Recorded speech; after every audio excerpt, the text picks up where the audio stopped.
The Eric Geiger Leadership Podcast is part of the Church Leaders Podcast Network, which is dedicated to resourcing leaders to face the complexities of ministry.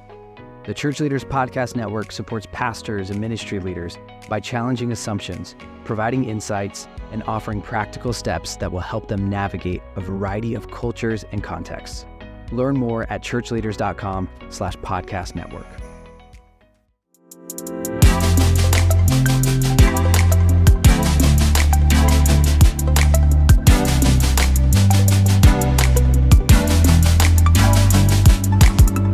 People see so many broken relationships in their lives.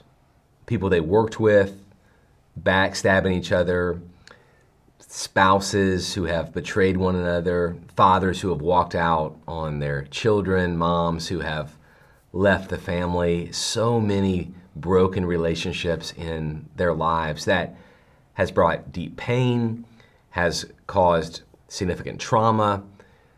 What if the local church could give a beautiful picture of a Christ-centered relationship? What if, instead of a broken relationship causing so many questions and struggles, if the church could give a picture of what relationships could look like if Jesus was the center and the hero of those relationships? That's the kind of questions that Kenton and I discussed as I became his successor, Kenton the predecessor at Mariners Church. We committed early on in our relationship that we want to give the church a picture of a healthy transition because they've seen so many unhealthy transitions in every other sphere of their life. And if we could give the local church, the people we love, the people we shepherd, if we could give them a beautiful transition, we could inspire them to look to the one who really authored our relationships. We could be a place of stability where so many relationships in their life have been unstable. We could, through our relationship, point people to Jesus, the one who has actually sustained our relationship and given us brothers and sisters in Christ, given Kenton and I a relationship with each other. So in this episode, we're going to talk about how have we been able to keep that commitment to one another, that we would have a beautiful relationship that would point to our beautiful Savior. We've been together now over 4 years, almost 4.5 years when these episodes are dropping, and there is no other side of the story. There's no backstory. There's no other side. It has been a healthy relationship the entire time. So we're going to talk about that. We're going to talk about what it means for the successor to ask the predecessor to stay, what it means for the predecessor to say yes, and then the meeting rhythms that we have. We're going to get real practical on how the predecessor and the successor can have a healthy relationship. So welcome to this episode. So Kenton, I invited you to stay.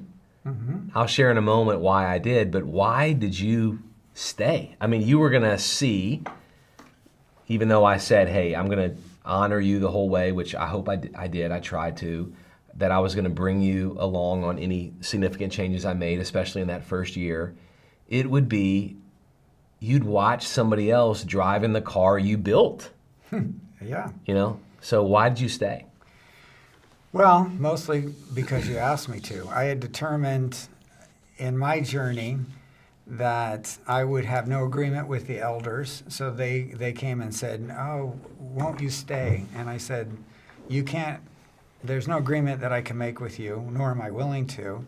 The new senior pastor, when he comes, I'll talk to him and we'll see how it goes. And then in interviewing and spending time with you, what I had determined is I would decide, one, you would have had to ask. And then two, I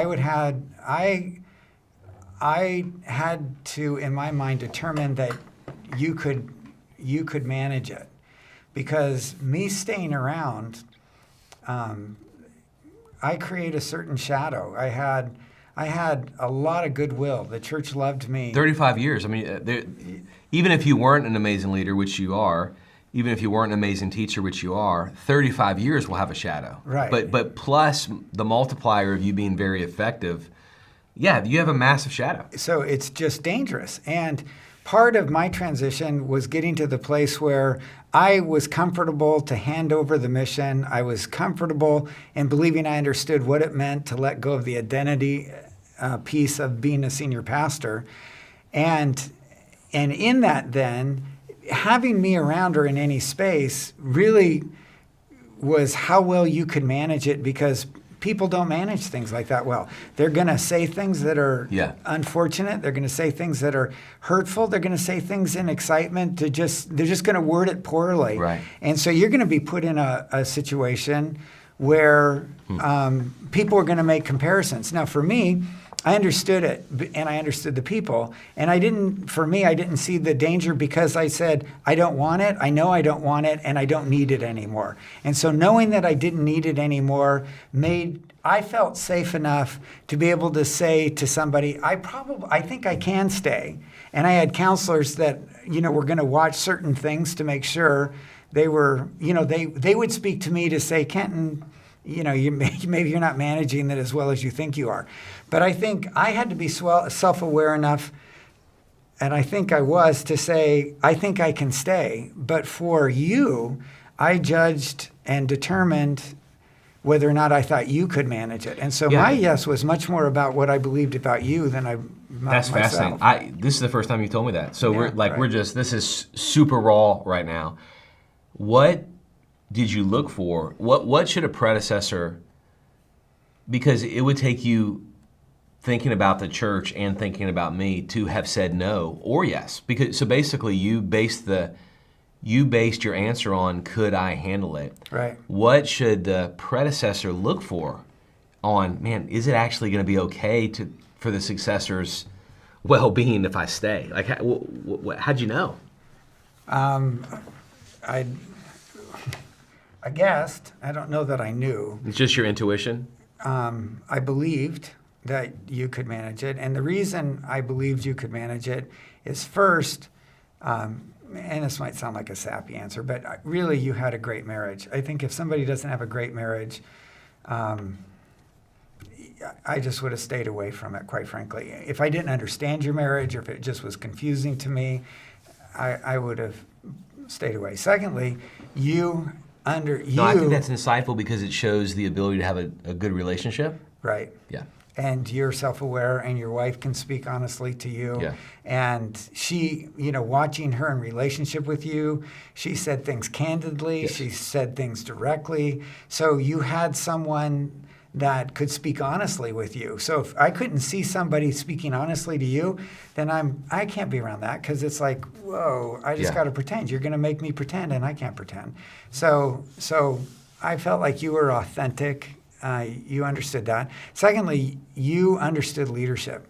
So you came from, I liked your resume from your church and then being in Lifeway in the organization. So you understood organizational leadership really well.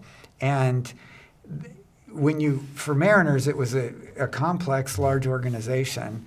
And I needed to know that you could manage that, and that you weren't going to come at me trying to help you figure that out, because I didn't want that. I didn't want to be part of the organization in any way. I'm happy to be a friend. I'm happy to counsel and give you the benefit of my wisdom. I wanted to go through a journey with you, but I did not want to be a part of any of the organization. And so you didn't come needing any organizational help. You had great strength organizationally. And I like that, because it's like, great, you'll know what to do. If you needed help, I can give you some counsel, but I'm not going to step in and do that. So I really liked that. You're a person you have your own opinions. I mean, you are strong in your beliefs, and you're not wishy-washy. You were old enough that you had decided certain things that you believed in and certain things you didn't. And you're not black-white, but you're strong. Yeah. And so that was important to me, because then it was like, okay, he knows what he thinks about things, whether it's philosophy of ministry, strategy, things that, we're not talking about scriptural beliefs. You're strong there too. But, things that you needed to be strong in, so that when you started to make some decisions, you had thought things through, so you're not, spacey. And I'm going, oh my gosh, I got to help you think these things through. So a person who wasn't as strong, wasn't as thoughtful, wasn't as clear in what they believed. I mean, you wrote the book, Simple Church. You had certain things that you believed. All of those things allow me to step in and be in with you, where if you don't have that clarity, it wouldn't be helpful, because I have all that clarity. I'm strong in all those positions. And so it's like, that would have just been a nightmare for me, and it would have been hurtful to you. It just wouldn't have worked. And if you needed some time to figure that out, I would have given you that time. You just go do that. It would have been better for me to be further away. Man, I'm so glad you allowed me to be able to ask you to stay. I'm so glad. And here's what I looked for, and why I thought, and I really believed it was going to work, and it has worked. As we got to know each other, I believed we were, as close as you can be, theologically, philosophically. Mm-hmm. So I didn't feel that it was going to be too painful for you, even though I would be driving the car you built. Right. That in many ways, if you were leading at my age right now in this context, you would be making many of the same decisions. Absolutely. So I felt there's a lot of harmony between, we lead in different times and different challenges, but how God made us, He makes us each unique. There was definitely some overlap in how He made Kenton and how he made Eric. So I thought that as you shared the process of transitioning for you, it was really clear to me that you were not nudged that way, that you were in the driver's seat the whole time of your transition. So I believed firmly that you were in a healthy place. Therefore, you weren't going to miss. You weren't 3 months later going to walk in and feel like, man, it's not good for me to be here because it's making me miss it. Mm-hmm. And because that would have been bad if I had said, hey, stay, and you had stayed for a little while and then said I couldn't stay. Because it would actually have been better if you had then not stayed, than just stay for a couple months. But I was convinced that, no, you knew exactly what you were deciding to walk away from. And here's why, we hit on this in a previous episode. You had a very clear sense of what the next season in your life was going to be. Right. And so because of that... And was excited for it. Exactly. It wasn't like you were, I wish I was still doing what you're doing. Man, I miss the reps you're getting. You were grateful for the season you had as senior pastor, but you were excited about this next season. I did. And I loved what I did. I love my story. And I don't...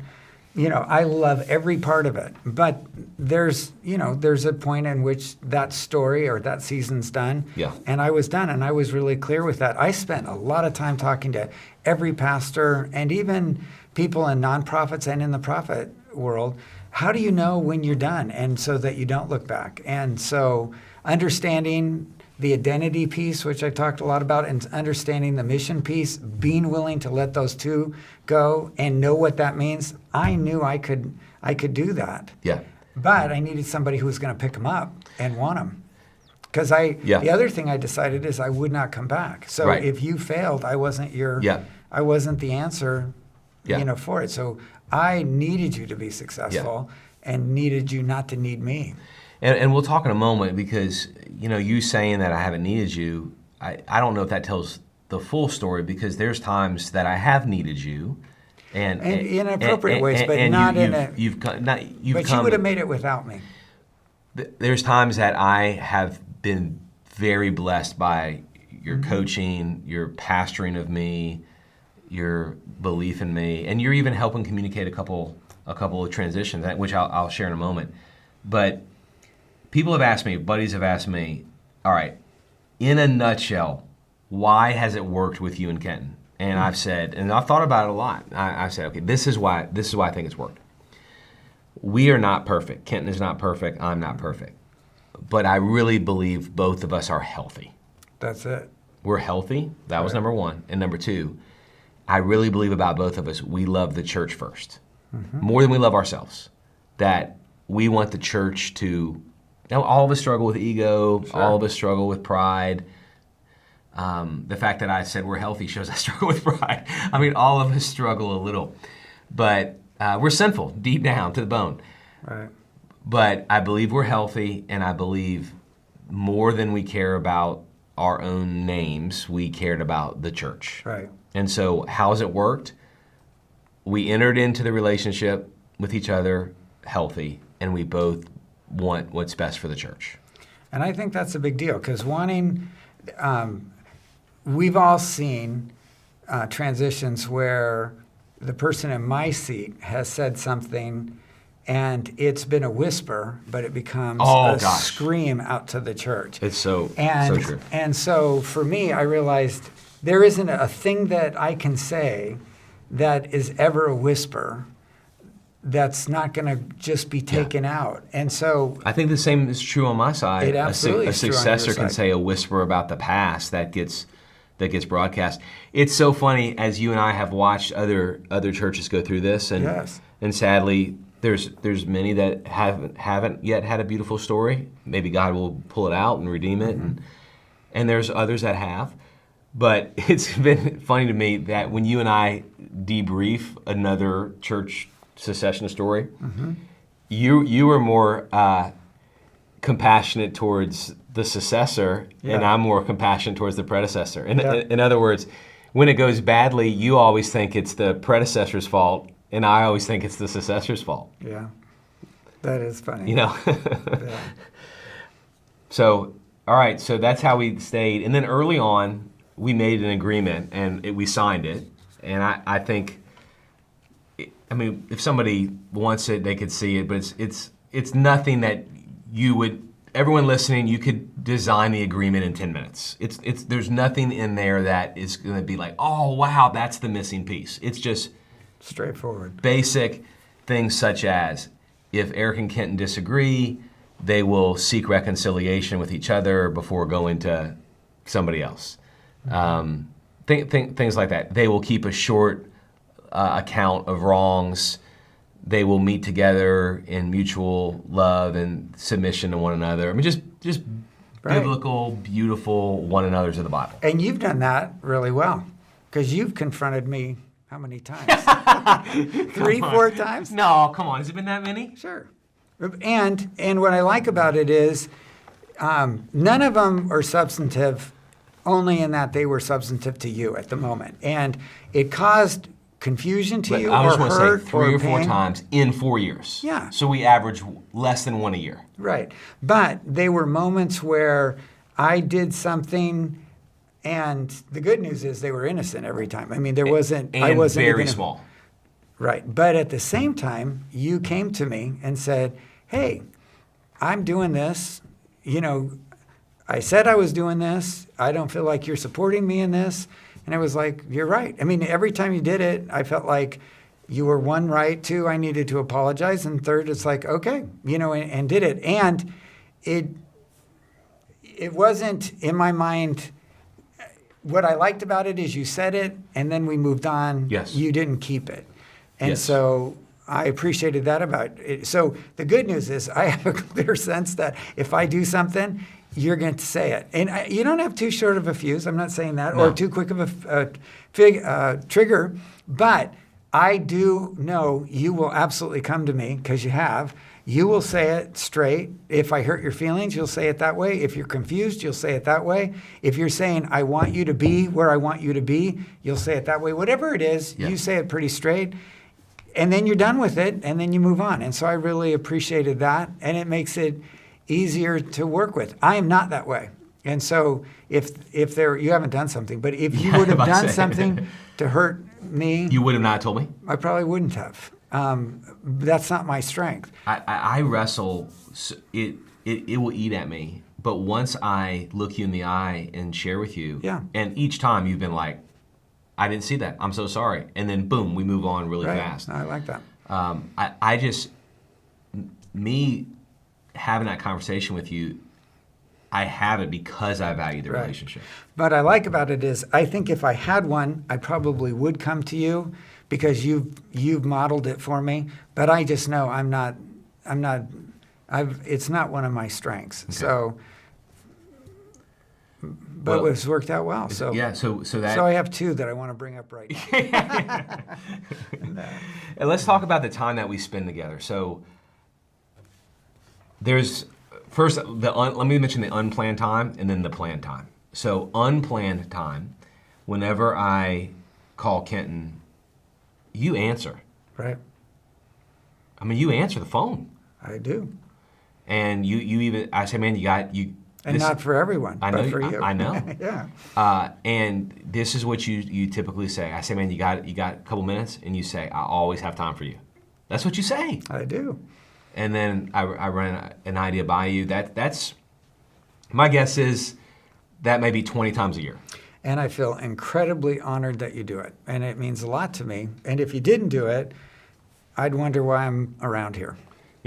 And the 10-minute or 15-minute call, whether it's 20 or 30 times a year, is worth so much. So the wisdom that I get from that time is just huge. You've been such an asset. It's like I've mentioned before, you're like the unfair advantage. I have the Holy Spirit, but then I've got Kenton too. There you go. I've got Kenton I can call.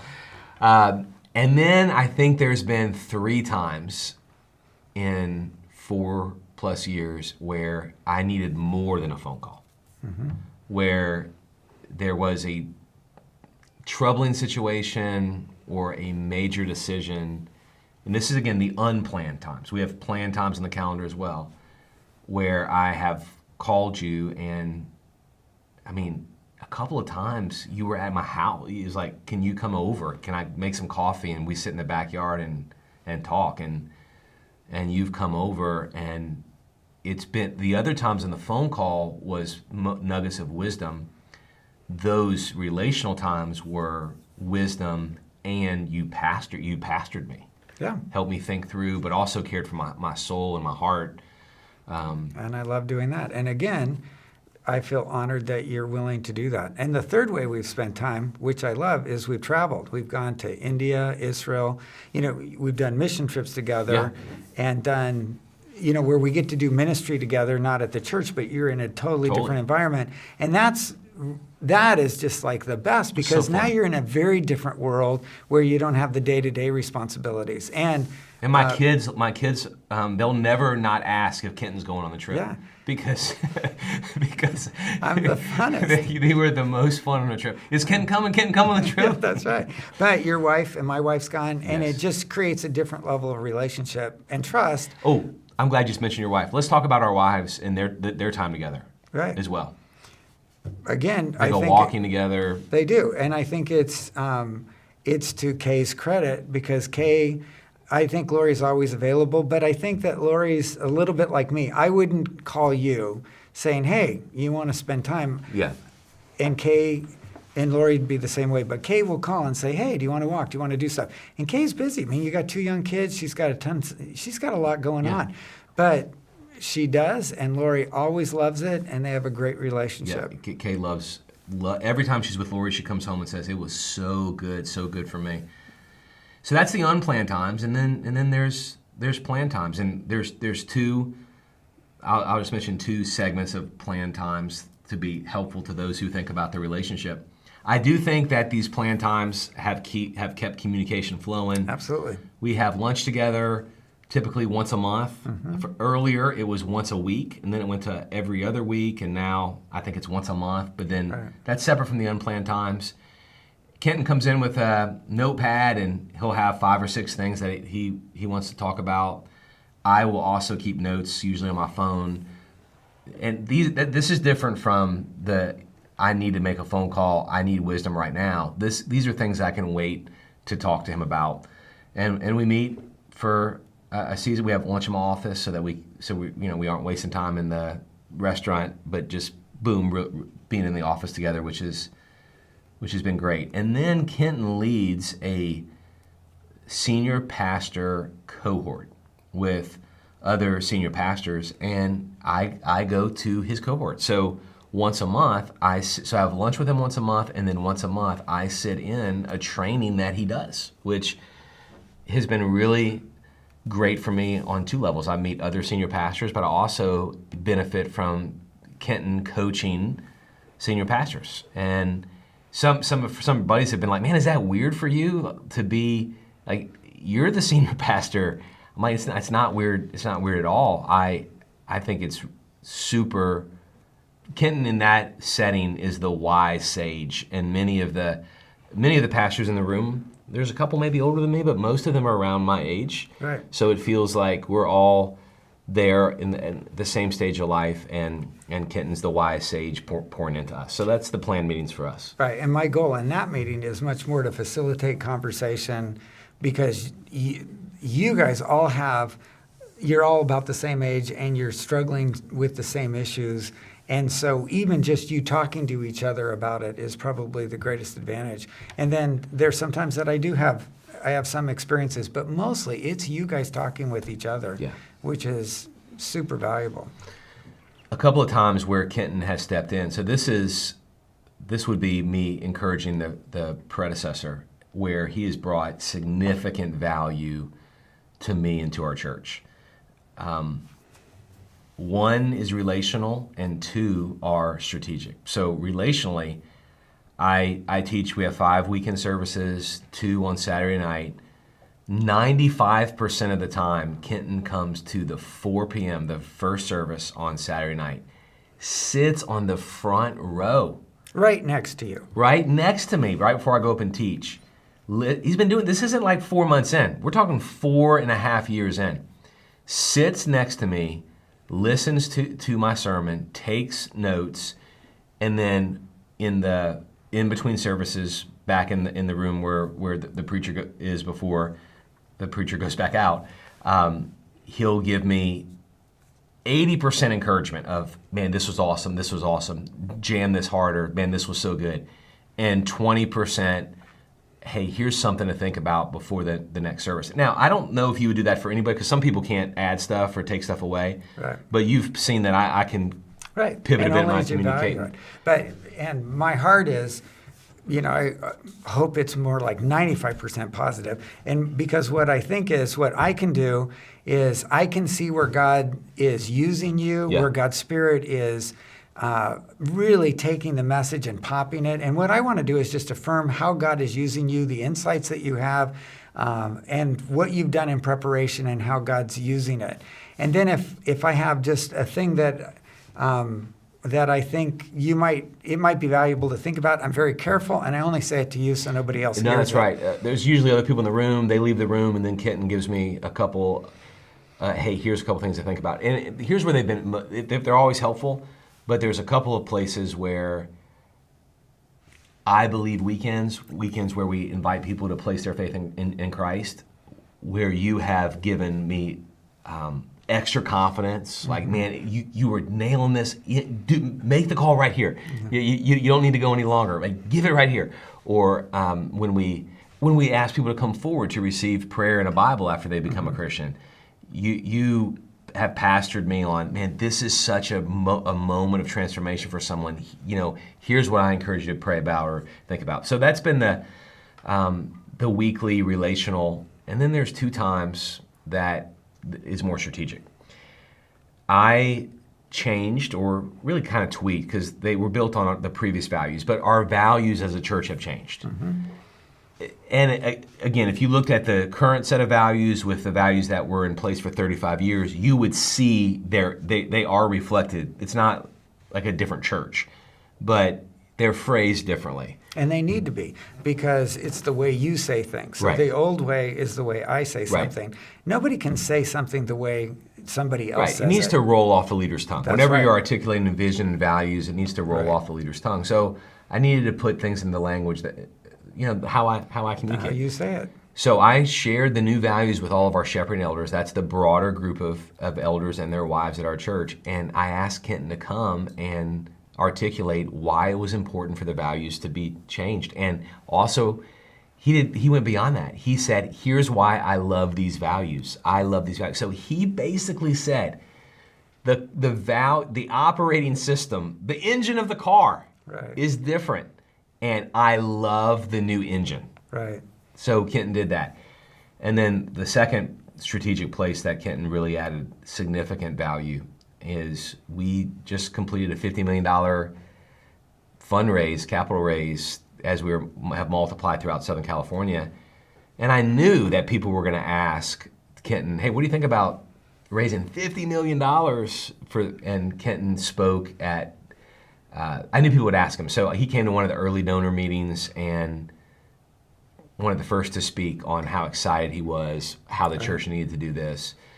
So Kenton has put his credibility towards where we believe that the Lord, where God has taken our church. So I'd say, predecessors, if you do stay,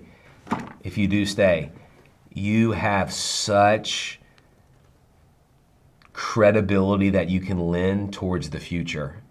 Such credibility that you can... Well, what I'd hope they'd hear, like what you're saying is, for the people, the opportunity, like what you said at the beginning, the opportunity to do great things in a trusting, loving relationship is so good, it's willing to let go. I mean, to put self aside, because there are great opportunities. I love what I get to do with you. It would make me so sad if, because I couldn't manage it, or I was too insecure, or I needed people to affirm me, or I needed attention so much that I couldn't give that, that would make me really sad. Yeah. And at the same side, what you're able to do, the strength that you have, what we are able to do is such a beautiful thing for the church and not for us. And that's so right. I would be sad for people to miss it. That's right. And we've said that our church has been proud of our relationship. People in our community love that we have a good relationship. They still talk about it. Yeah. And I've gone, it's been a while. And they 4.5 years. People, and I think the reason they talk about it is because there's something in us that longs to see a healthy relationship. They do. And they've seen so many broken relationships in their life. So I agree. I would miss so much if you and I didn't have a great relationship. Now, that means, to the successor, you are going to have people who say, I miss, I still hear it. Guys, it's been 4.5 years. I did not ask Kenton to leave. It was his decision. Right. So the people who are like, I miss Kenton. He's the greatest. Where's Kenton? Guys, Kenton stepped aside. I had nothing to do with Kenton stepping aside. So I'll hear that every now and then. And if the insecure part in me, which all of us struggle with insecurity to some degree, if I wrestled with insecurity to a high degree and allowed that to eat me inside, then I would miss the beauty of our relationship, and the people would miss the beauty of it as well. They would. So if God allows you to have a great relationship between the predecessor and the successor, I highly encourage it. It's great for the people to see what a healthy relationship can look like. Thanks for joining us on this episode.